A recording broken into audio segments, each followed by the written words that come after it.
Les experts sont sur Atlantique, jusqu'à midi. Eh bien, chers auditeurs, dans l'entreprise, plusieurs générations travaillent désormais côte à côte. Des trajectoires, des références culturelles, des rapports à l'autorité au travail qui sont sensiblement différents. Une réalité démographique plus qu'un choix stratégique dans la plupart des cas. Et le management intergénérationnel ne consiste pas à juxtaposer des profils. Il suppose de comprendre des attentes qui sont différentes, rapport au temps, à la hiérarchie, à la reconnaissance, à la stabilité, à la mobilité.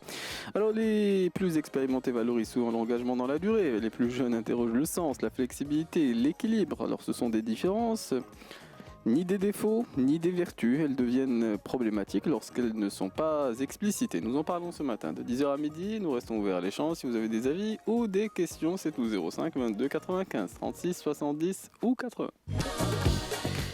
Et nous débutons précisément notre émission ce matin avec notre invité, Madame Hello, qui est DG de Compétences Plus, qui est business coach. Nous parlons ce matin du management intergénérationnel. Alors c'est un bien grand mot, mais ça veut dire simplement qu'il y a plusieurs générations qui travaillent dans beaucoup d'entreprises. Et ceux qui dirigent ne sont pas ceux qu'on embauche, c'est-à-dire il y a parfois des décalages dans la perception, dans la compréhension, dans l'approche, dans les attentes surtout, Madame Hello. Oui, parce que déjà bonjour. J'ai l'impression que j'ai trop vite démarré. Oui. Tu excuseras une courte nuit de sommeil. Vraiment très très courte. Mais oui, j'ai l'impression qu'aujourd'hui, quand je discute avec les managers, avec les managers qui sont plutôt des millennials, qui ont la Alors, fin de la millennial, c'est un trentaine. jargon, ça veut dire, fin Oui, de la trentaine. fin de la trentaine, début de la quarantaine. Oui. Alors, effectivement, je réalise que les gens veulent des baguettes magiques, veulent des solutions rapides, veulent du prêt-à-porter dans le management. Et au lieu de commencer par eux-mêmes à voir ce qui doit être adapté dans leur comportement, à voir ce qui doit être créé comme relation, à voir ce qui doit exister comme lien, ils préfèrent, mais je pense que c'est humain, ils préfèrent jeter j'allais dire l'anathème sur la Gen Z. Ah Tu oui, vois. mais l'anathème, c'est toujours ce qui est de plus facile. Oui, bon, les autres ont ceci de particulier, c'est qu'ils ne sont pas soi-même, ils ne voient pas les choses sous les mêmes perspectives. Donc, la tentation de démoniser autrui est très, très, très grande. Et non, c'est surtout ça. Après, on va rentrer dans plus de détails. Je pense que il faut toujours commencer par le manager. On dit souvent qu'on ne peut pas diriger le vent, mais on peut ajuster les voiles. Ça, c'est important. C'est-à-dire que finalement, si chacun de nous arrive à mieux se connaître, arrive à mieux agir, arrive à identifier son style naturel, arrive à j'allais dire, ajuster ses comportements au mieux face aux situations managériales complexes, parce que c'est ça qui se pose aujourd'hui à nous. Le management intergénérationnel est un sujet complexe aujourd'hui pour un certain nombre de managers. Si ça permettrait de réduire un certain nombre d'angles morts, Oui. et ça permettrait d'éviter un certain nombre de malentendus et de renforcer justement sa présence à l'autre et de renforcer son intelligence émotionnelle et son empathie vis-à-vis de l'autre. Parce que même si on a deux cartes, si on compare très souvent les Y et les Z c'est pour la Gen Z et pour cette nouvelle génération, on a des cartes du monde générationnelles qui sont différentes. Oui, On a un usage des réseaux sociaux. Les plus proches. Oui, Entre... on a des réseaux. Mais déjà, même entre Oui. elles, figure-toi, même entre elles, il y a des sujets de malentendus, il y a de la complexité, il y a des fois une perception ou des biais inconscients sur une perception de nonchalance chez l'autre, une perception d'illégitimité chez les uns. Et attention, ça va dans les deux sens. C'est pour ça qu'il faut toujours partir de soi pour diagnostiquer qu'est-ce que je suis, qu'est-ce que j'ai, qu'est-ce que je préfère et qu'est-ce que je dois changer ou m'améliorer pour entrer en relation avec l'autre. Alors moi j'ai entendu une locution qui peut être un point de départ pour notre émission. Alors identifier son style naturel, qu'est-ce que ça veut dire ? Tu sais, on en a parlé dans d'autres émissions où on a dit que chacun de nous a des préférences comportementales. Par exemple, si on utilisait le modèle 10 comme référence, c'est un modèle d'ailleurs qu'on peut utiliser pour n'importe quelle génération. Il y a un chef d'entreprise qui m'a dit que pour embaucher, il commençait par faire passer le test parce que oui, ça donne des indications entre guillemets plus claires et on sait à qui on a affaire. Bon. Ça c'est peut toujours, aider. voilà, c'est un outil. Aujourd'hui, c'est vrai qu'on peut l'utiliser pour différents objectifs. Mhm. Si l'objectif est le recrutement, ça permet d'identifier le style naturel et les zones d'effort personnels et professionnels que le candidat doit faire dans un job donné. Ça permet également, quand on connaît le style managérial de l'autre, de connaître ses besoins, de connaître ses sources de motivation, Mm. de connaître les émotions dont il a besoin et du coup d'identifier que mon comportement aura un impact spécifique sur telle préférence comportementale ou sur telle autre. Mm. Malheureusement, ça ne suffit pas parce que ça ne doit pas être un outil de jugement et aucun profil ni aucun test ne doit pas être un outil de jugement parce qu'on dit souvent d'ailleurs même dans les résultats, quand on voit les résultats et quand certains me disent « Ah, mon profil est meilleur que l'autre », non, Ah, il n'y a pas de meilleur dans. c'est juste ta façon d'interagir Mm. est spécifique et différenciée et chacun a sa façon d'interagir. Il faut que tu saches que, par exemple, moi, mon profil dominant, par exemple, c'est ma zone de confort. Et ce management, le fait de le savoir déjà, ça me permettra de voir là où je suis à l'aise, dans l'action, dans la rapidité, dans l'assertivité, dans la prise de décision, orienter résultat, etc. Mais attention, chaque profil a son revers de la médaille, si je puis dire ainsi. Et du coup, le risque, par exemple, par rapport à un profil ou un autre, ça peut être l'impatience, ça peut être le côté très directif ou autoritaire, ça peut être le côté des fois désorganisé ou éparpillé. Vous voyez? Donc, c'est vraiment...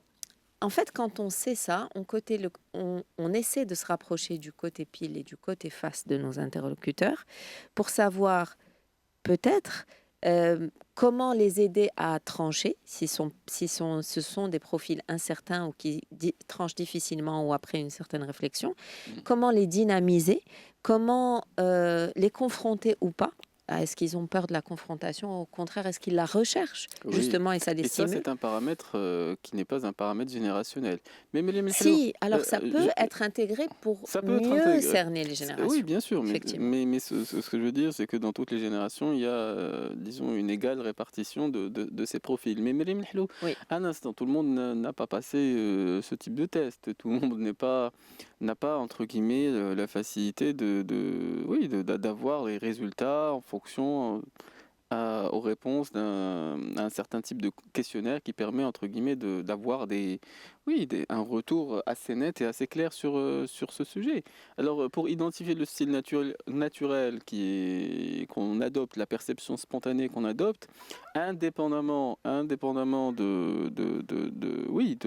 tests, et ils sont nombreux, est-ce qu'on peut définir ce style naturel autrement? Je disais un peu plus tôt que le style naturel, c'est comment je suis, c'est-à-dire quelque part, quelle est ma tendance dominante parmi les 4 styles qu'on peut identifier dans le Mm. disque, les styles classiques de dominant, influent, conforme et stable. Mm.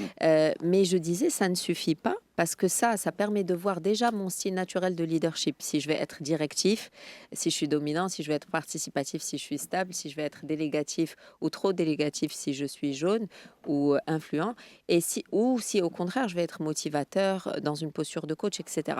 Ça permet juste de voir l'écart. Et je le dis souvent, on doit le compléter par d'autres types de tests, type 360, type perception croisée, etc., pour voir quel est l'écart entre mon intention managériale et l'impact réel sur mes collègues et mon collaborateurs. Oui.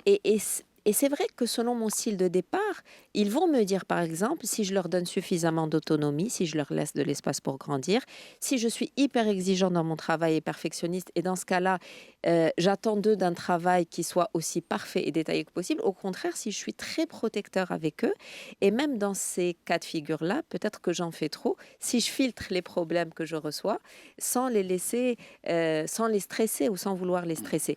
Et donc, c'est pour ça que je parlais de perception Oui. croisée ou 360, parce que ça permet juste de me dire, moi, en tant que manager, là où Oui. qu'est-ce que je dois commencer à faire comme action, qu'est-ce que je dois arrêter de faire comme action et qu'est-ce que peut-être je dois continuer à faire comme action. Il y a parfois un antidote au stress, c'est la respiration musicale Toujours, dont nous allons profiter à toujours. l'instant et on reprendra plutôt la suite de notre émission des experts consacrée au management intergénérationnel ce matin et ceux qui souhaitent prendre la parole, n'hésitez pas à nous contacter, c'est au 05 22 95 36 70 ou 80. Et nous avons été rejoints par Manal Dahouni Sefiani, qui est également coach et de transformation aussi holistique. Bon, donc on s'intéresse à tous les aspects de la vie, mais avant de le devenir, on a parfois des vies. Avant effectivement de devenir coach, on a des parcours. On a pu travailler dans l'entreprise, on a pu observer effectivement quelquefois ces difficultés à gérer des personnes qui y arrivent et qui ont parfois l'âge de nos enfants. Et c'est toujours une question délicate. Après, il y a différentes générations qui entrent dans l'entreprise et donc différentes problématiques. Je parlais des attentes différentes. C'est souvent des attentes déçues qui créent le plus de tensions dans la vie et le plus de difficultés à les gérer. Manal Dahouni. Bonjour. Bonjour. C'est un plaisir de me joindre à vous. Et puis, ton introduction, Badr, me remet dans une partie, en fait, dans mon histoire de vie, effectivement, en tant que coach et que praticienne de la relation humaine, je veux dire, de l'accompagnement. Et c'est vrai qu'à un moment, c'était problématique d'accueillir justement ce jeune potentiel, plein d'énergie, parfois un peu trop pour certains, qui met du sens peut-être là où les autres ne le voient pas, qui a sa propre manière de se relier au travail, à ce qui est attendu de lui, et surtout qui est parfois impatient, au risque de déranger. Alors maintenant, notre rôle, nous, en tant que manager, lorsque ce potentiel atterrit au niveau de l'entreprise, tout dépend justement de quelle conscience nous avons de nous-mêmes. Par rapport à notre rôle, est-ce qu'on reste dans le rôle ou est-ce qu'on va un peu plus au-delà, c'est-à-dire comment est-ce qu'on inspire cette jeunesse ? Oui, un peu plus au-delà, c'est-à-dire s'ouvrir un peu plus à la relation telle qu'elle aurait pu naître spontanément en dehors des cadres. C'est ce que j'entends. Tout à fait. Parce que justement, en tout cas, si on parle de la génération Z, elle peut être parfois étouffée par le statut. Elle est plus dans la relation, dans comment est-ce que tu m'inspires, qu'est-ce que tu me proposes comme expérience relationnelle. Bien sûr, dans le cadre d'un process, dans le cadre d'une co-création de valeur, mais c'est surtout qu'est-ce que tu m'inspires, toi, en tant que posture, en tant qu'humain. Oui, et c'est d'autant plus, peut-être important que quand on débute dans l'entreprise, on débute rarement en haut. Et donc, par nécessité, ce qui a le plus de valeur, c'est peut-être ce que vous dites. Alors, ce qui a aussi de la valeur, c'est le respect des horaires. 10h29 et bientôt 10h30. On avait annoncé Karim Droné pour nous présenter les actualités. Il est là, il nous a rejoints. Je vais lui céder ma place et on se retrouve pour la suite de notre émission des experts. Ceux qui ont des témoignages ou peut-être des avis à faire entendre, n'hésitez pas à nous joindre au 05 22 95 36 70 ou 80. Et nous sommes ce matin avec nos deux invités que je présenterai rapidement. Nous sommes avec Manal Dahouni Sefiani, nous sommes avec Mélim Mhlou et nous parlons du management intergénérationnel. Alors concrètement, il y a plusieurs générations qui travaillent dans l'entreprise et la difficulté c'est de faire cohabiter l'ensemble de sorte à ce qu'il y ait le moins d'attentes déçues et donc d'insatisfaction pour que effectivement les gens aient un peu la pêche quand ils démarrent leur voiture pour rejoindre leur lieu de travail, bon, si possible. Alors ce matin, nous évoquions les trois générations. Alors X, Y, Z, oui, c'est bien, oui. Bon, alors quand on évoque effectivement ces différences générationnelles, il y a des différences de tempérament qu'on observe à travers le style naturel qu'on adopte en tant que perception et rapport aux autres. Mais si on s'intéresse exclusivement à ce paramètre-là, qui est un des aspects constitutifs de notre personnalité, Madame Mhlou, alors quelles sont les différences majeures qu'il faut faire entendre, qu'il faut avoir à l'esprit lorsque effectivement on est amené à interagir avec des collègues au-dessus ou en dessous qui ne sont pas toujours de la même génération, Madame Mhlou. En fait, il y a quelque chose que j'aimerais souligner, peut-être que j'ai pas assez souligné au départ, c'est que il faut pas coller d'étiquette aux gens, parce que peut-être que là, ce repère. On essaie d'avoir un repère, c'est-à-dire, mais c'est pas une vérité absolue. Sinon, on va tomber dans des espèces de généralisations abusives que je peux entendre ici et là en tant qu'intervenante en formation. Mais il faut voir l'individu derrière le groupe. d'âge, en fait. Il y a Oui, une personne humaine derrière un groupe bien d'âge. sûr. Les groupes d'âge ne font pas tout, donc il ne faut pas confondre une tendance globale, une tendance comportementale, des besoins, des désirs, des choses, avec une règle absolue. Ah oui, il y en a Et qui sont vieux avant l'heure et d'autres qui restent complètement, jeunes. complètement. Et il faut voir et c'est pour ça que je remercie Manal. Tout à l'heure, elle avait dit quelque chose de très intéressant, que finalement, en tant que manager ou que manager, en tant que X, Y ou Z, chacun de nous a son histoire et sa personnalité. Et Oui, chacun de nous a son parcours. Et c'est pour ça qu'il faut regarder, je pense, le sujet peut-être sous 3 angles différents. L'angle de l'individu ou de l'individualité de la personne en tant qu'être humain, avec sa complexité, je le disais rapidement au début, ses préférences comportementales, son style d'intelligence émotionnelle, ses besoins, ses désirs, etc.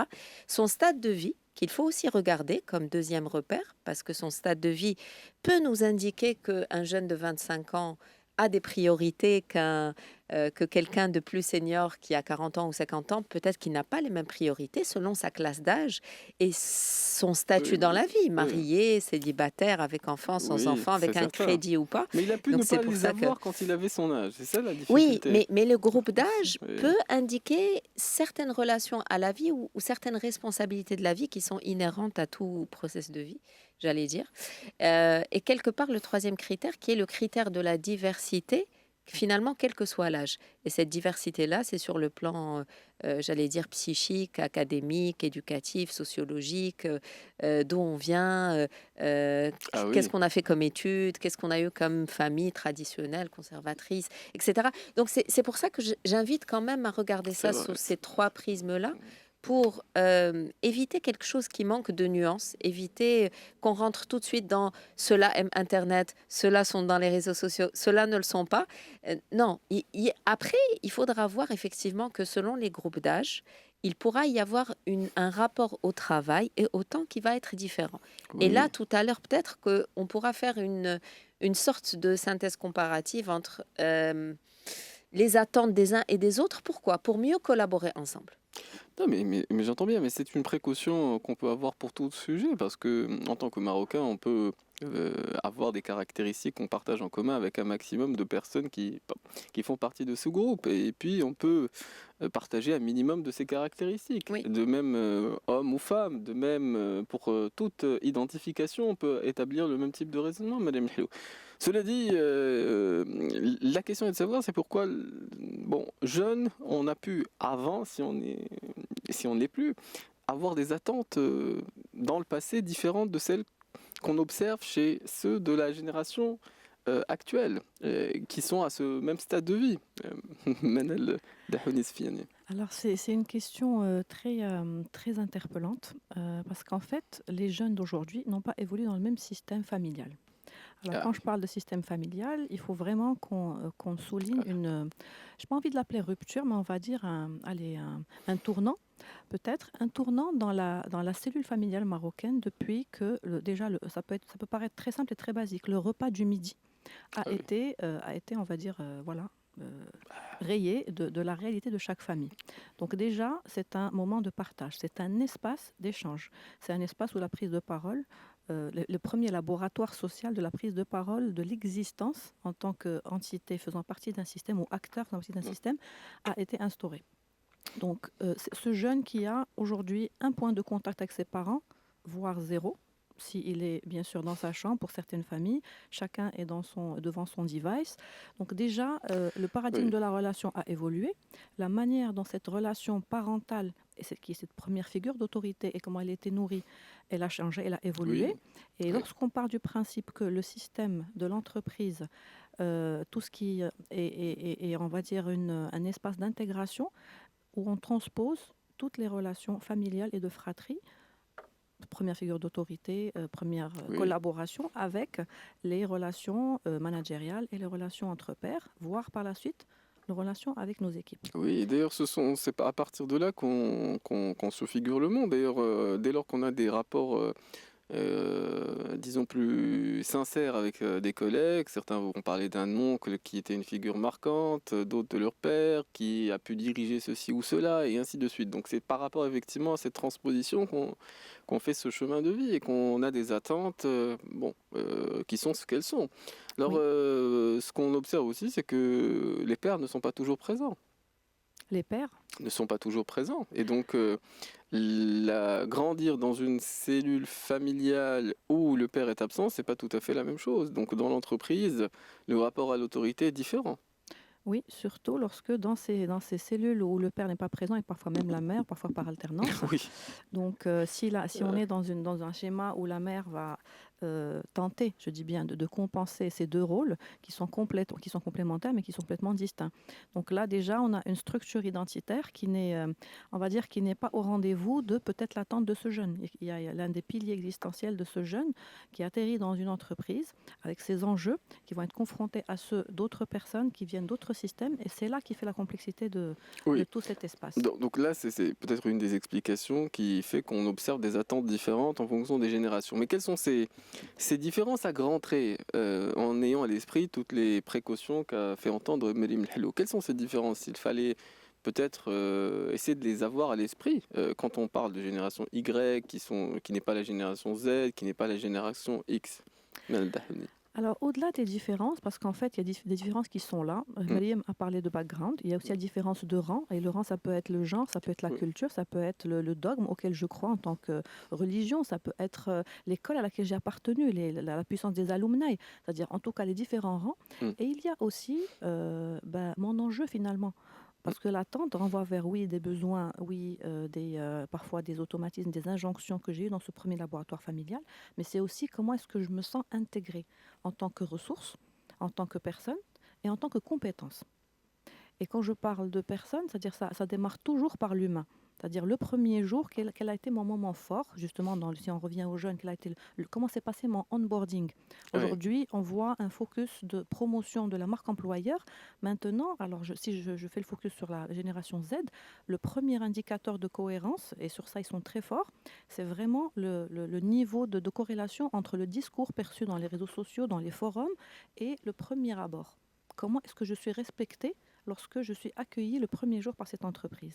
Et par la suite, qu'est-ce qui était prévu pour moi en tant que ressource, ou plutôt en tant qu'individu, conscient de ma valeur. Et Oui. c'est ça qui change. C'est vrai que, il y a cette observation qu'on peut faire, effectivement, en fonction des attentes qu'on a. Alors, l'entreprise peut gérer, bon an, mal an, cet aspect-là, mais Melim Lhlou, encore une fois, sur les différences. Ah, tu m'excuseras de ne pas répondre directement à ta question.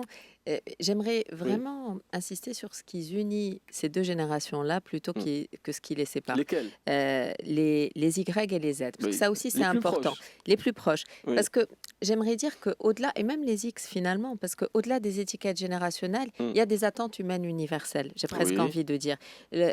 Certes, et là aussi pour rebondir sur ce qu'a dit Manal, le décodeur des Z face à l'incohérence ou au manque d'intégrité entre ce qui est affiché ou ce qui est claimé et ce qu'on observe sur le terrain, ils vont le revendiquer, ils vont le dire de but en blanc. Ça, c'est pas ce que j'ai vu, c'est pas la réputation que vous claimez sur les réseaux sociaux, ça ne colle pas à la réalité vécue par les stagiaires, ça ne colle pas à la réalité vécue par les jeunes, les nouveaux entrants, etc. Ils peuvent tout de suite rentrer dans une forme de ça colle pas, ça matche pas, et ils vont le dire. Mais finalement, qu'est-ce que ça traduit? Mais peut-être que les Y ne traduisent pas aussi frontalement, j'allais dire de manière aussi brutale, et encore moins les X qui ont grandi, qui ont évolué dans une certaine forme de pudeur, de respect de la hiérarchie, de respect du statut, de quelque chose de plus militaire un petit peu, sans rentrer dans trop de généralisation, mais il y a quand même des points communs. J'allais dire les points communs universels en tant que mgharba. Déjà, tu vois, on ne veut pas de hagra, on veut véritablement le respect mutuel. Peut-être qu'il y a un curseur qui va se déplacer de manière plus intense chez une génération, ou finalement le respect mutuel est exigé et revendiqué, quelles que soient les personnes que tu rencontres dans l'entreprise. Ils veulent être traités avec dignité et considération. Que tu vois quelqu'un qui a 50 ans, 40 ans ou 30 ans, quel que soit le niveau d'âge ou le niveau hiérarchique, ما باغينش الحقرة، ما باغينش شي واحد يكون qui dépasse les bords, qui dépasse les limites, etc. Le besoin de reconnaissance est aussi important chez les trois. Mais là aussi, on remarquera chez les aides une certaine impatience quant à l'accélération de la carrière ou l'accélération responsabilité ou l'accélération aux promotions. Les sbr peut-être, peut-être, d'après là aussi des échanges qualitatifs, hein, je dis bien, Mais parce oui. qu'on n'a que du qualitatif, mais ce besoin de carrière accélérée peut-être a été moins prononcé, ou moins revendiqué chez les Y et les X. Oui. La clarté et la transparence, qui est une exigence maximale aujourd'hui chez les Z. Ils veulent qu'on sache il y a la vision de l'entreprise, ils veulent qu'on partage avec eux la feuille de route, ils veulent qu'on partage avec eux le PMT sur 5 ans, ils veulent qu'on partage avec eux les ambitions du groupe, s'ils appartiennent à un groupe, etc. Parce qu'ils veulent ceux qu'on qualifie de désengagés. Et là aussi, c'est un très grand stéréotype qu'on essaie de coller sur cette génération et qu'ils n'ont pas. Ils ne sont pas désengagés, mais il faut les engager différemment. Et si on leur donne justement, si on répond à leurs besoins de clarté et de transparence, ils seront engagés à 200%. Parce qu'ils sont justement dans cette quête d'autonomie et de sens et d'équité. Mais je disais, ce sont des besoins universels. Après, c'est juste un curseur qui Tout à fait. est plus intense. Mais c'est vrai que le symbole dans l'entreprise est perceptible.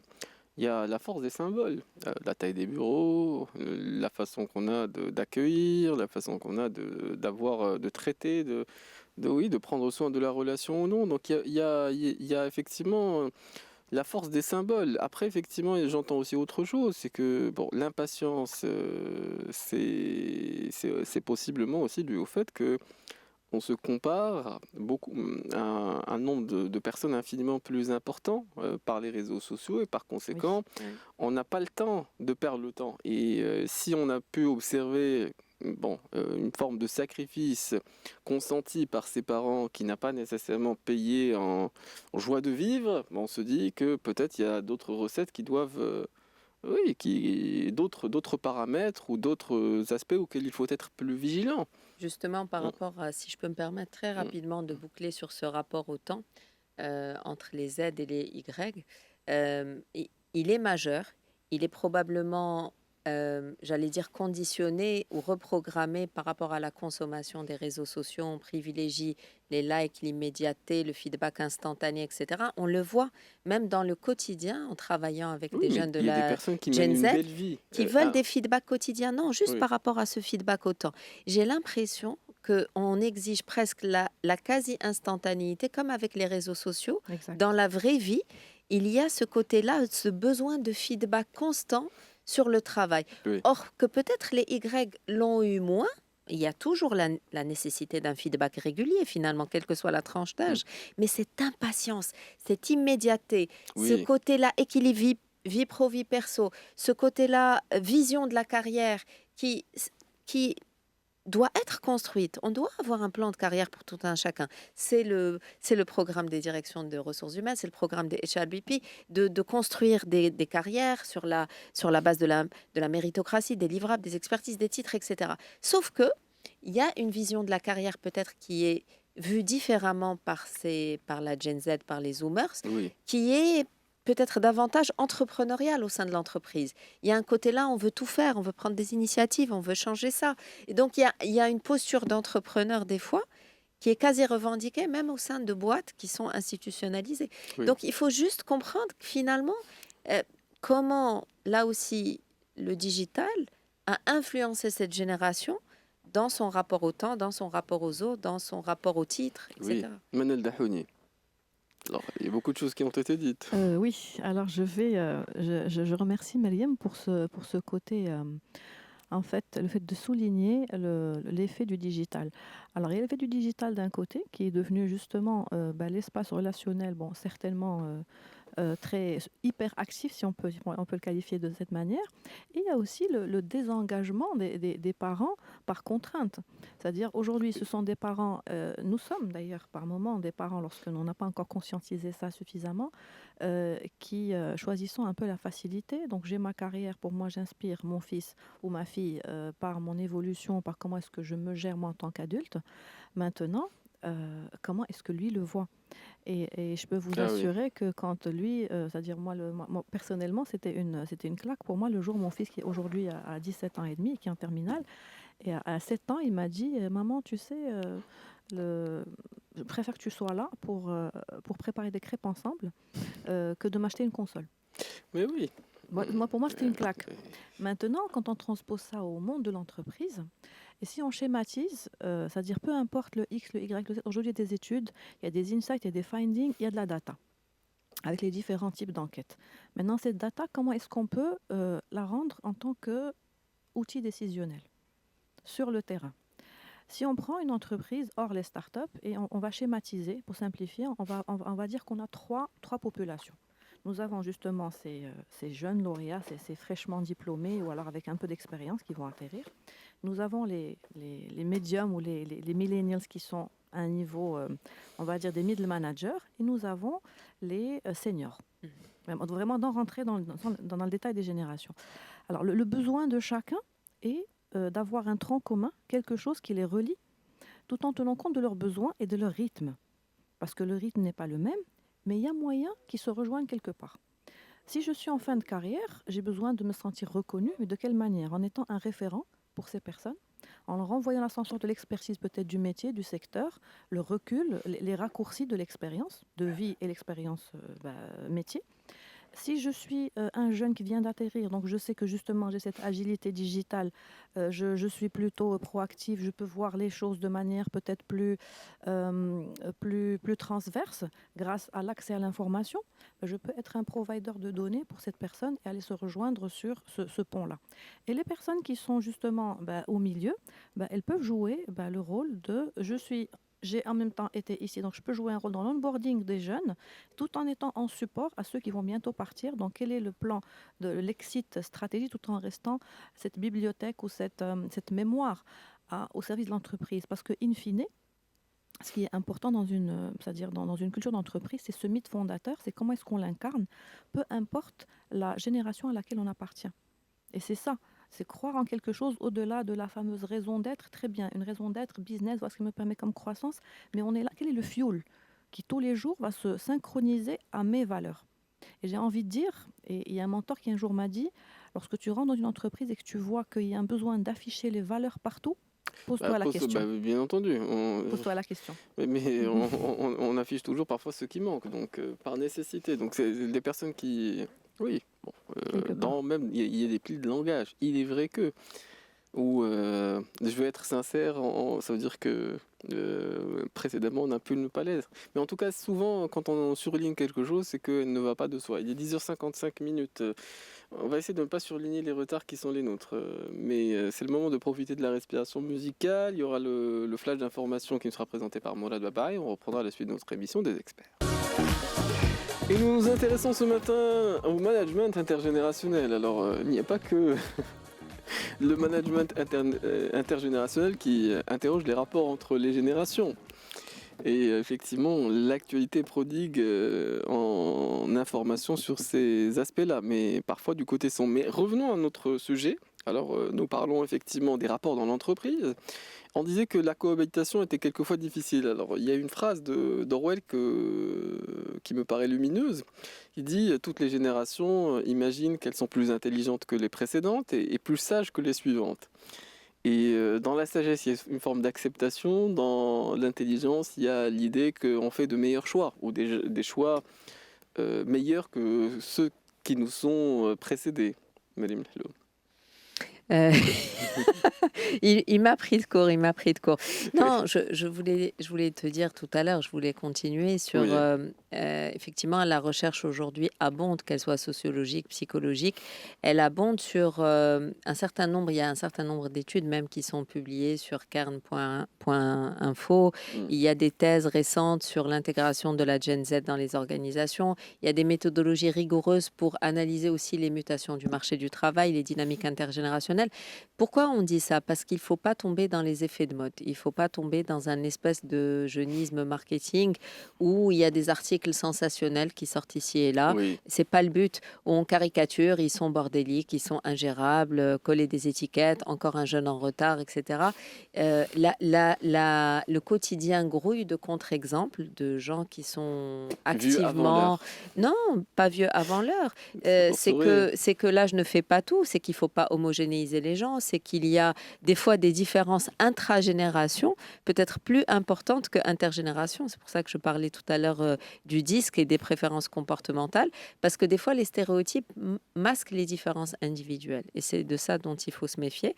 Après, le contexte qui a été cité par Manal, le contexte de la famille, de l'éducation, de l'environnement du travail, c'est des prédicteurs de comportement qui sont beaucoup plus importants que l'âge tout seul. Quelqu'un qui a grandi effectivement dans une famille donnée, qui a eu un parcours académique donné, qui était peut-être à l'internat, qui a peut-être étudié à l'étranger ou qui a fait toutes ses études au Maroc, qui a eu un environnement de travail plutôt stable, qui a été bien managé ou qui a bénéficié, qui a eu la chance d'avoir une sécurité psychologique dans ses premiers stages professionnels. On lui a laissé poser des questions, on lui a laissé faire des erreurs, en tout cas on l'a pas blâmé tout de suite, où les talents étaient valorisés, où il n'y a pas eu quelqu'un qui monopolisait la parole, que ce soit un parent, que ce soit un patron, qui sentait le sentiment d'exclusion. Il y a des chances que cette personne-là évolue très bien, développe une certaine forme de sécurité, parce que la base, c'est la sécurité émotionnelle et psychologique pour que la personne s'affirme sur le lieu du travail et s'engage sur le lieu du travail. Mais c'est très important ce que tu viens de dire, Madame Lehlou. La base, c'est la sécurité émotionnelle et psychologique. Mais pour des générations qui ont pu accepter d'être plus mises en difficulté, c'est perçu comme étant une façon de gâter ce qui arrive. Une façon qu'on a d'avoir un environnement tellement favorable que par nécessité, ça nourrit des attentes que la réalité déçoit. Manal Dahouni. Alors, que la réalité déçoit, oui ou pas, mais en tout cas, je pense qu'il est important de tenir compte des repères en fait de chaque population par rapport à ce qu'on a cité tout à l'heure, parce que ce sont ces repères ou ce référentiel de base qui va par la suite générer est-ce que j'accepte l'autre tel qu'il est, comment je vais communiquer avec l'autre, quel est le pont que je vais tisser, que ce soit dans la relation, le fait de communiquer pour co-créer de la valeur, et surtout qu'est-ce que je gagne à ne pas juger l'autre. Parce que le jugement intergénération est quelque chose, c'est la chose la plus facile pour exprimer une peur finalement. Donc j'ai peur de l'autre parce qu'il est différent de moi. Maintenant, si je suspends ce jugement, qu'est-ce que je me permets, qu'est-ce que je m'autorise à voir au-delà? Et quelles sont les synergies intergénérationnelles qui peuvent prendre place? Maintenant, lorsque ce jugement émane du collaborateur ou du newcomer, ça va avoir un impact différent sur l'organisation que s'il émane du manager. Absolument. Parce que tout un chacun n'occupe pas les mêmes responsabilités ni n'a les mêmes possibilités sur l'environnement dans lequel il est amené à interagir. Alors dans l'entreprise, on se dit, il y a aussi cette notion de celui qui arrive. Celui qui arrive, bon, pour celui qui est déjà installé, c'est à celui qui arrive de s'adapter. Et quelque part, il y a toujours celui qui est extérieur au groupe et qui le rejoint. Alors, donc ça s'ajoute, entre guillemets, à cet aspect générationnel dont nous parlons, Manal Dahouni. Oui, et j'ai envie de dire que par rapport à cet aspect, il y a une co-responsabilité. On ne peut pas tout attendre du manager, qui a aussi une posture de leader à jouer auprès de ce nouveau comer arrivant. Et ce newcomer aussi a besoin d'être conscient de sa part de responsabilité, c'est-à-dire qu'il ne doit pas être dans une situation d'attentisme, c'est-à-dire je suis là, je m'attends à être tout est demandeur, voilà, il est où mon plan d'intégration, mon onboarding programme, qu'est-ce que vous avez prévu pour moi, mon évolution de carrière, le talent management, l'évaluation, enfin toutes les datas, comment vous êtes outillé. Oui, maintenant, s'il y a tout ça qui est déjà en place, moi, quand je suis au newcomer, quel est le rôle que je joue dans cette organisation? En quoi est-ce que ça matche avec mes valeurs? Et qu'est-ce qui va faire que je vais me sentir intégrée? Quelles sont les initiatives que je vais prendre? Et là, encore une fois, ça dépendra du droit à l'erreur. c'est la culture du droit à l'erreur au sein de l'entreprise? Est-ce que j'ai aussi un manager qui s'autorise à être vulnérable quand il ne Ah sait oui. pas? Est-ce que je suis dans du micromanagement? Est-ce que déjà l'initiative et la confiance qu'on met en moi, même si je peux me tromper, je peux ne pas être intégralement sur la bonne voie, mais comment justement cet accompagnement est monté en compétence et déployé au sein de cette Mm. organisation? Oui, et disons qu'on adopte souvent les perceptions qui nous facilitent la vie. Et dans, dans l'entreprise, ce que j'entends également en conséquence de ce que vous dites, c'est que l'entreprise, très rapidement, elle peut être tentée. Ben, ce que vous recevez en face de l'attente qui est la vôtre, c'est la rémunération, c'est le salaire, c'est un pied à l'étrier. Et donc, c'est effectivement très rapidement le... Oui, mais vous n'êtes pas reconnaissant. Et quelque part, bon, ce manque de reconnaissance appelle aussi des actions qui vont parfois aggraver la relation, la dégrader, Madame Hello. Mais tu sais, il y avait une citation, Ah, ça m'a toujours, enfin, ça m'a toujours fait marrer quand je le lisais. Il disait que le feedback était le petit déjeuner des champions. Et j'ai beaucoup aimé cette citation. Ça parlait de l'importance du feedback et de la reconnaissance. C'est vrai qu'on a l'impression que la Gen Z est plutôt avide de feedback. Elle attend, elle veut pas qu'on la blâme, elle veut pas, par exemple, la manière classique de qui a fait cette erreur-là, il faudrait plutôt la remplacer par qu'est-ce que notre système ou qu'est-ce que dans notre environnement, qu'est-ce qui a favorisé l'émergence de cette erreur-là, plutôt que qui a fait cette erreur-là. Les Gen Z attendent les essais, de faire leurs essais sans micromanagement.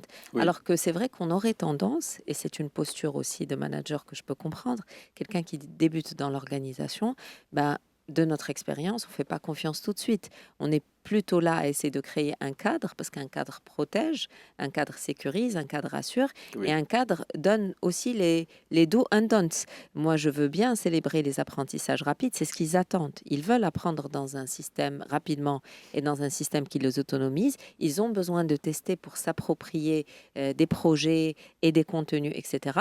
Sauf que là aussi, les managers Y doivent se dire finalement comment leur assurer un cadre sans faire de micromanagement, comment leur donner la sécurité psychologique pour leur permettre d'être performants comme ils le souhaitent, mais en même temps en faisant des points réguliers, en instaurant des feedbacks réguliers pour éviter justement à devoir les sermonner en fin de projet, à ce qu'ils recommencent tout depuis le début, parce que ça aussi c'est une source de frustration. Mm. On déteste le micromanagement, oui, mais quand on n'est pas correctement manager, on dit ouais, mais il m'a pas bien briefé dès le départ. Il aurait dû m'expliquer les objectifs plus en amont. Maintenant, je vais devoir refaire toute la présentation, par exemple, parce que je n'ai pas bien compris le brief. Donc là aussi, finalement, transformer les expériences collaborateurs, parce que chaque expérience sera unique, en quelque chose qui va bénéficier au collectif. Et c'est pour ça que je parle souvent d'instaurer des ritual learnings. C'est finalement quand on fait des points systématiques avec l'équipe, même face à toute l'équipe, pour dire voilà ce qui a réussi dans tel projet, voilà ce qu'on a appris, ça dépersonnalise l'échec. Et ça encourage justement les uns et les autres à se dire tiens, bah, tu vois, il n'a pas trop, il n'a pas fait du bashing sur lui, il a encouragé plutôt son expérience d'apprentissage, il lui a dit voilà ce qui n'allait pas, donc il lui a donné aussi des feedbacks constructifs, mais globalement, il a aussi félicité pour la prise d'initiative, l'autonomie et tout ça. Donc, il y a des leviers clés dans la sécurité psychologique, on ne peut pas tous les activer d'un coup, et là aussi, ça dépendra du disque de chacun de cette Gen Z. Aussi. Oui, bah, modulo. Modulo le disque. Bah oui. Alors, ce qui est ritualisé dans notre émission, c'est également la respiration musicale dont on va profiter à l'instant et on reprendra la suite de notre émission dans quelques minutes. Nous reprenons la suite de notre émission des experts. Ce matin, nous sommes avec nos invités que je présenterai rapidement. Nous sommes avec Manal Dahouni Sfiani, qui est coach ICF, et nous sommes avec Marie Mihlou, qui est business coach, et nous parlons du management intergénérationnel ce matin. Alors, bon, la base de l'incompréhension, c'est toujours le fait que la situation nous présente une réalité qui est sensiblement différente des attentes qu'on peut avoir. Et de ce point de vue, il y a un imaginaire collectif. dans une génération, il y a, entre guillemets, des attentes aussi qu'on retrouve de façon plus fréquente. Et certaines de ces attentes sont souvent déçues. Alors, la sagesse consiste, entre guillemets, à se délester des illusions. Alors, quand on est plus avancé dans l'âge, on se dit, ils comprendront, ils verront. Mais pour autant, dans l'immédiateté, effectivement, il s'agit toujours d'être intelligent dans la manœuvre. Et c'est ça le plus difficile d'un point de vue concret dans l'entreprise. C'est que d'être conscient, effectivement, du fait que, bon, on est amené à laisser de côté certaines choses qu'on a charriées dans ses bagages, mais en même temps de satisfaire suffisamment pour que des personnes puissent aussi faire un bon chemin, un chemin suffisamment engagé dans l'entreprise. Non, je suis emportée par, Oui. je reste emportée par la poésie d'Aragon que tu as partagée à la pause avec nous et par la sagesse de tes propos. Ah. Moi, ce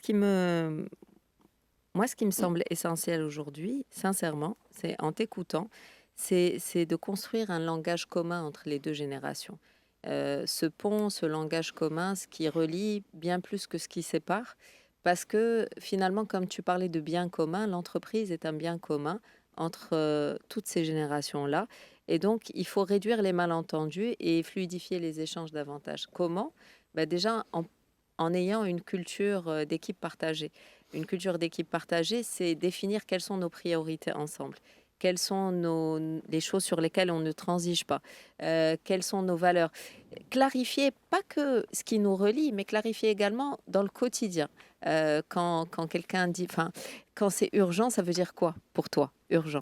Quand c'est important, ça veut dire quoi pour toi, important? Parce que des fois, on a l'impression que l'autre nous comprend, on comprend un court mot. Des fois, les managers n'ont pas le temps. Des fois, ils veulent que les gens les comprennent au regard, au sourire, mais ça se passe pas toujours comme ça. Il faut expliquer, il faut vulgariser, il faut contextualiser. Et du coup, on se retrouve face à quelque chose dont on n'est pas content, et à gérer des frictions après, mais parce qu'on a été ambigu et pas assez clair dès le départ. Et donc, quand on a quelque chose, au-delà d'une culture managériale, vraiment une sorte de lexique d'équipe réduite qui est partagée. Après, sincèrement, il faut standardiser ces briefings ou ces cahiers de charges, parce que là aussi, les consignes informelles jouent un tour à beaucoup de gens qui sont dans la rapidité ou dans l'exécution ou dans les délais et dans les livrables, ce que je peux comprendre, parce qu'il y a certains métiers qui sont très orientés résultats et où il y a 10 actions, 20 actions à prendre par jour. Donc, je comprends qu'on n'ait pas le temps de tout expliquer, mais il va falloir expliquer les canevas dès le départ. Oui. C'est quoi réussir ce projet-là? C'est quoi réussir cette deadline-là? Pour éliminer toutes les ambiguïtés, parce que ça, c'est pas évident. Ce que j'entends, Madame Mahlou, c'est que pour réduire les malentendus, il faut qu'il y ait une vie commune. Et pour avoir une vie commune, entre guillemets, dans l'entreprise, une véritable vie commune, c'est parfois j'allais dire le Graal. Bon, mais c'est parfois le plus difficile à créer, parce que on peut décider d'aller dans une direction en prenant certaines décisions, mais il est difficile de décider d'instaurer un certain climat. Alors il y a des rituels, il y a peut-être un chemin qu'il s'agit d'esquisser. Et c'est juste, dernier point pour conclure par rapport à ça. Oui. Un manager qui a 200 à 300 collaborateurs qui vient d'élargir son périmètre, pas en direct, mais il les a dans son équipe de production, il me disait qu'il faisait régulièrement ce rituel-là de briefing matinal. Qu'il pleuve, qu'il neige, qu'il y ait des soucis de maintenance, qu'il y ait des crises aiguës à gérer, on ne transige pas sur les 10-15 minutes de briefing quotidien. Oui. Et ça aussi, ça permet de créer quand même une vie commune et que chacun sorte de son silo. Sinon, on est trop isolé. Manel Dahouni, d'un mot. Alors, peut-être un seul mot avec lequel je vais compléter, c'est le lien. Parce que finalement, c'est le maintien du lien, ces rituels et tout ce qui s'ensuit, c'est juste le lien. Oui. On va y revenir juste après les actualités, parce qu'on est soucieux aussi du lien, en évitant les retards qui impactent les collègues. Karim Droné nous a rejoint sur le plateau d'Atlantique. On va lui céder la parole pour qu'il nous présente les actualités. Et on se retrouve pour la dernière demi-heure de notre émission du jour des Experts Atlantiques.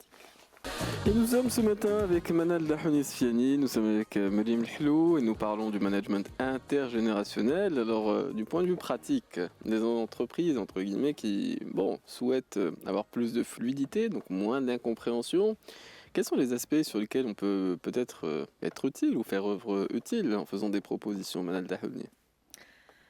Alors, si je me greffe à ce que Mariam a déjà proposé, donc on est resté tout à l'heure sur justement les rituels qui permettent le maintien du lien. Et j'ai envie de dire, peut-être aller plus loin. On a parlé de l'onboarding, on a parlé des enjeux, des attentes. Maintenant, comment est-ce que le manager ou le leader de l'organisation va jouer un rôle dans une sorte de mutualisation d'impact de l'initiative. Mhm. C'est-à-dire quand je suis un membre de l'équipe, peu importe ma seniorité, est-ce que je suis fraîchement diplômée ou est-ce que j'arrive avec une expérience en entreprise, j'intègre une équipe, peu importe l'initiative qui est prise, on va être ensemble à assumer quelque part le résultat. Comment est-ce que je vais être fédérateur de moyens tout en tenant compte de ma vulnérabilité et ne pas avoir peur d'exposer un peu cette vulnérabilité parce que je suis sur mon chemin en tant que manager, en tant qu'être humain, dans la posture de manager, j'accompagne d'autres êtres humains qui, avec leur niveau d'expérience, de recul, avec leur histoire de vie. Et puis, avec tout ça, on va essayer de dialoguer un peu avec l'invisible. Et c'est là où la communication dont vous avez parlé, la complexité d'accepter l'autre dans la différence et de se dire par rapport à ce que je ressens, voilà ce qui résonne en moi dans ton comportement, voilà ce que je pose. Et avoir cette permission de poser ce qu'il y a à poser pour pouvoir justement activer justement la puissance de l'aura de l'organisation. C'est-à-dire que cet invisible peut aussi être un signe de bonne santé de l'entreprise. Parce que si on s'en réfère à la systémique, ce qui fait vivre un système, c'est finalement les résistances. Et en tant que manager, j'ai besoin aussi de savoir ce qui déplaît, ce qui n'arrange pas, ce qui déçoit, pour pouvoir en faire une source de richesse et de complémentarité. Oui, parce que dès lors qu'il y a, disons, l'effort d'aller au-delà, c'est qu'on essaie de maintenir quelque chose vivant. Et c'est ce qui vivifie en général la relation. Mais dès lors qu'on met tout sous le tapis, effectivement, on devient très rapidement détaché, voire désengagé, voire un peu ailleurs quand il s'agit d'accomplir les missions qui sont les siennes. Madame Lalo. Je ne peux qu'être d'accord avec vous parce que là aussi, c'est ce qu'on a dit, ce qui nous relie ensemble ou ce qui doit nous relier, c'est un contrat d'équipe solide. C'est-à-dire, c'est se mettre en condition de succès, c'est se mettre en...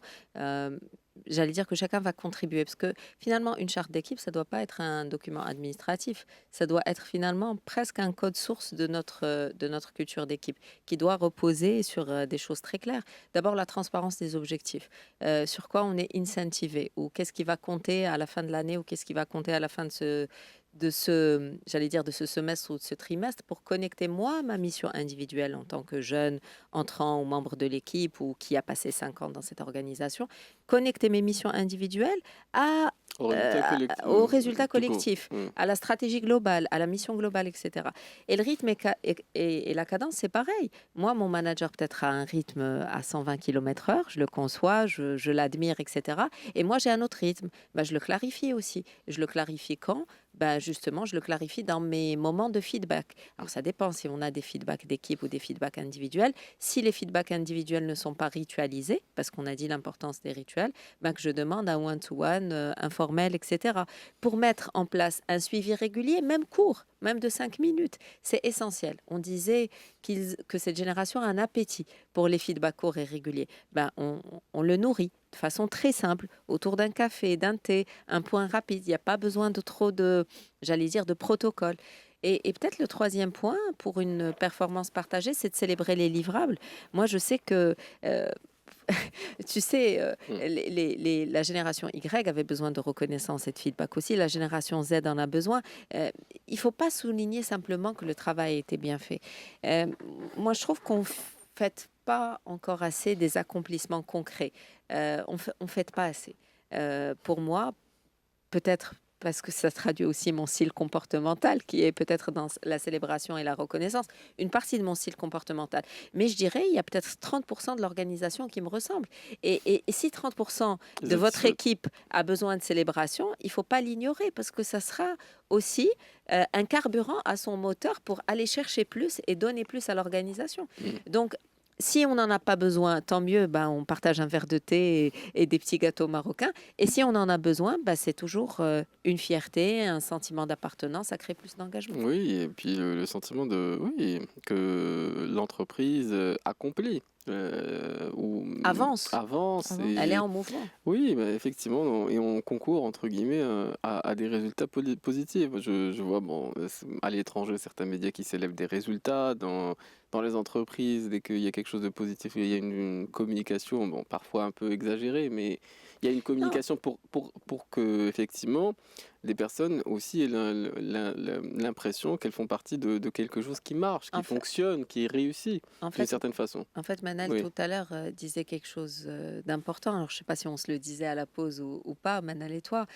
Ce besoin d'attention. Je pense que l'être humain, qu'il soit bébé, enfant, adolescent ou oui, adulte, a besoin qu'à un moment donné, nos yeux, je te vois, je te regarde, tu es important, mais pas de manière hypocrite ou pas pour cocher avec la la case. to-do La list, case s'il vous empathie. plaît. Mais pas pour dire juste, ah, attention, l'empathie est à la mode, hop, je suis un manager avec des compétences sociales, bravo, Badr, etc. Mais il n'y a pas d'âme, il n'y a pas de présence, etc. Moi, je pense que, tu vois, quand on recevait des feedbacks sincères, en tout cas, on se disait, ah ouais, chouette, tu sens un truc, tu sens que tu as participé à un résultat. Et franchement, ça booste. Manel Dahouni, oui. Alors là, ça me rappelle en fait ça me rappelle de belles anecdotes managériales en entreprise, que ce soit en tant que manager en fait. Finalement, le vrai challenge, en dépit de ce qu'on peut recommander dans le cadre des accompagnements, quand on a un passage de leadership, on va recommander un profiling du manager pour qu'il justement il soit conscient de ce style comportemental et de ses drivers, de ce comportement sous stress. Maintenant, au-delà de ça, si ça ne lui ramène pas, en plus de sa conscience de lui-même, cette agilité de suivre le rythme de chaque personne de son équipe, même en situation de crise ou de pression, parce que c'est lui qui va l'incarner, comment est-ce qu'il va justement être le maestro de ce potentiel avec des rythmes mitigés et comment est-ce qu'il va répondre aux besoins de chacun, que ce soit en fréquence de feedback, en type de feedback et aussi dans le type de célébration. Parce qu'avancer selon les profils, qu'on soit en PCM, en disque ou en autre cadre de référence de profiling, le, euh, la célébration du résultat, pour certains profils, est aussi importante que la célébration de l'effort. Encore faut-il être a priori en co-construction du système de, allez, on va dire pas de performance ou de co-création de valeur. De la partie qu'est-ce qu'on a besoin de réaliser, comment on va le réaliser, pourquoi et comment on va mesurer, mais ongoing. Et quels sont les monitorings qu'on va s'autoriser en faisant appel à cette complémentarité de l'équipe selon les profils, selon les rythmes, et surtout sans jugement. Parce qu'une personne qui va se sentir comme étant au sein de l'équipe comme étant la tortue et une autre comme étant le lièvre, il va y avoir je schématise bien sûr, il va y avoir des autocensures, sinon je ne vais plus partager ceci ou cela parce que je suis Je vais être stigmatisée en jugé. tant que... Je vais être Oui, jugée. je vais être jugé dans le sens. Juger négativement, cela va de soi. Personne ne rechigne à l'idée Et on d'être passe jugé parfois à positivement. côté de force de proposition au sein de l'équipe. Mm. Et c'est là aussi que le manager a besoin d'activer cette casquette d'agilité par rapport aux outils de profiling. Là, je suis absolument d'accord avec toi parce que c'est vraiment l'intelligence émotionnelle, j'allais te dire, qui est, j'allais dire, le levier d'action le plus invisible, mais le plus important sur nous et sur les autres. Parce que des fois, enfin, il y a pas que les managers qui gèrent les équipes, il y a les managers qui gèrent aussi leur pairs, qui gèrent leur hiérarchie. Les transverses. Que si je n'ai pas mon stop météo ou si j'ai pas ma conscience de moi-même et si je ne sais pas que j'ai suffisamment de place ou d'espace pour accueillir une critique ou pour donner un feedback ou pour accueillir un non d'un de mes collaborateurs, non, je peux pas te livrer ce projet-là demain. Et Dieu sait que des fois, pareil pour moi, vous savez, même en tant que coach, on travaille avec nos équipes et on a la pression de nos clients. Donc des fois, on est tenté d'agir ou de répondre tout de suite sur le qui-vive. On s'accorde même pas la pause de 10 secondes nécessaire pour réguler nos émotions.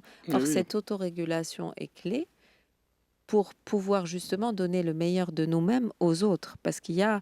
Surtout ne pas les dissuader de non, donner mais le meilleur. Oui. tu sais... Mm. c'est vraiment pas de la théorie que de dire à chacun qu'il doit se poser même 10 secondes, 5 à 10 secondes pour se dire, attends, c'est quoi l'émotion que je ressens maintenant face à ce que cette personne m'a dit, de mon équipe ou ce collègue à moi depuis 10 ans, etc. Est-ce que je veux lui coller une étiquette? Est-ce que j'ai un biais de confirmation à son égard, genre il est con et je cherche tout ce qui valide ma perception de base? Ou Oui. bien est-ce que je m'accorde Il est 10? respectueux, il est lent, il ne comprend Effectivement. pas, etc. Donc c'est très... Oui. En fait, ce que je dis là, dans cette pause de 10 secondes ou de 5 secondes, c'est pour pouvoir prendre le contrôle quand nos émotions prennent le dessus. Parce que tu l'as si bien dit, des fois, on est des managers, on a des responsabilités, on a des livrables, etc. Mais on se doit quand même de donner le temps à notre cortex, à notre cerveau, j'allais dire cognitif, de reprendre le contrôle sur la situation émotionnelle. Parce que notre impact en tant que manager est grand. Il peut démotiver des équipes, il peut les désengager, il peut les pousser vers la porte, il peut faire plein de choses. Manal Dahouni. Alors, je vais jumper sur le mot impact avec un grand I. Tu as parlé d'intelligence émotionnelle. Je pense qu'on peut aller à ce stade à un cran un tout petit peu peut-être plus, un cran supérieur, peut-être un peu plus large, un peu plus holistique. Aujourd'hui, dans la conscience des managers, dans leur chemin de leadership, on parle d'activer aussi leur intelligence spirituelle. C'est-à-dire à quel point est-ce que ces 10 secondes vont permettre de se connecter à quelque chose de beaucoup plus grand. En gros, quel que soit ce que je suis en train de gérer, ce qui s'offre à moi, qu'est-ce que je m'autorise à accueillir, à incarner, et qui est beaucoup plus grand peut-être que le quotidien de l'entreprise, que l'équipe que je suis en train de gérer. Qu'est-ce que chaque interaction va me ramener en tant que sagesse. Et là, on est complètement dans des dimensions peut-être d'intelligence collective, mais un peu plus. C'est-à-dire que parfois, le fait de se poser 10 secondes va me permettre déjà de savoir si ce qui résonne en moi, et là je rejoins ce qu'a dit tout à l'heure Badr, est-ce que c'est de l'ordre de l'illusion ou de l'ordre de la lucidité? Et qu'est-ce que je choisis d'en faire? Et est-ce que je réagis ou pas? Oui. C'est vraiment ce droit qui aujourd'hui est une ressource, c'est-à-dire comment est-ce que tout ce que je sais sur un plan mental, tout ce que l'émotion me dit, qu'elle soit biaisée ou pas, comment je le mets dans un sens commun qui est mon intelligence spirituelle, au-delà bien sûr du dogme, de la religiosité. Là, on parle vraiment de se connecter à ce qu'il y a de plus grand. C'est ça le vrai impact. Mais bien entendu, d'ailleurs, quand on est dans l'entreprise, on met au service de l'entreprise une somme de compétences. Mais dans la gestion, dans le rapport humain, il y a quelque chose qui va au-delà, qui même précède. Quand quelqu'un effectivement parle de l'istiqama, donc la droiture, alors ça recouvre beaucoup de choses. Il y a des choses qui peuvent être une définition erronée, mais en même temps, c'est une notion qui dépasse, entre guillemets, le simple livrable qu'il s'agit de présenter ou le simple objectif qu'il s'agit de réaliser. Alors, oui, tu souhaites... J'abonde complètement dans le sens qui est dit, parce que finalement, ça nous permet deux notions qui sont essentielles. Comme Rarba, des fois, quand on s'accorde 10 secondes pour boire un verre d'eau ou boire une gorgée de café ou juste respirer, parce que c'est essentiel de respirer même avant de donner un feedback, ça nous permet de n'aller shaitan. Des fois, on le dit souvent, c'est une sagesse populaire, mais même que n'aller shaitan. En fait, n'aller shaitan, c'est éviter cette impulsion de base, des fois peut-être, de corriger quelqu'un sur le vif ou d'agir comme une tronçonneuse ou de verbaliser quelque chose qui va être intense sur le moment, mais qui va, en le faisant de manière différée, va perdre. Cette colère ne va plus être aussi chaude, etc. Et donc, c'est essentiel pour être dans le siqama, justement, pour être juste vis-à-vis de soi-même et vis-à-vis des autres, parce qu'après, tout ce qu'on dit en tant que personne, on ne peut pas, c'est le terme, tout ce qui est sorti de notre bouche ne peut pas être réavalé plus tard. Ça y est, c'est dit, c'est acté, c'est sorti, ça va avoir les impacts que ça aura. Donc c'est essentiel d'avoir cette lucidité dont tu parlais, cette droiture dont tu parlais, pour se dire, est-ce que c'est nécessaire? Est-ce que c'est juste? Est-ce que c'est nécessaire que je le dise maintenant ou pas? Ah oui, ce qui est nécessaire, c'est qu'on fasse entendre la respiration musicale, puisque en l'occurrence, on a tardé à la faire entendre. On va se retrouver dans quelques instants pour la suite et fin de notre émission des experts. Et nous reprenons la suite et fin surtout de notre émission des experts ce matin. Alors, je vous laisse peut-être le soin de partager une expérience ou un mot de conclusion. Ouais, maintenant, c'était... Non, écoute, c'est un sujet vague et complexe. J'espère qu'on a clarifié déjà qu'il fallait partir de soi pour ajuster sa posture managériale et comprendre les autres pour lever leur résistance, tout simplement. Oui, peut-être... En fait, ce qui me vient, c'est que...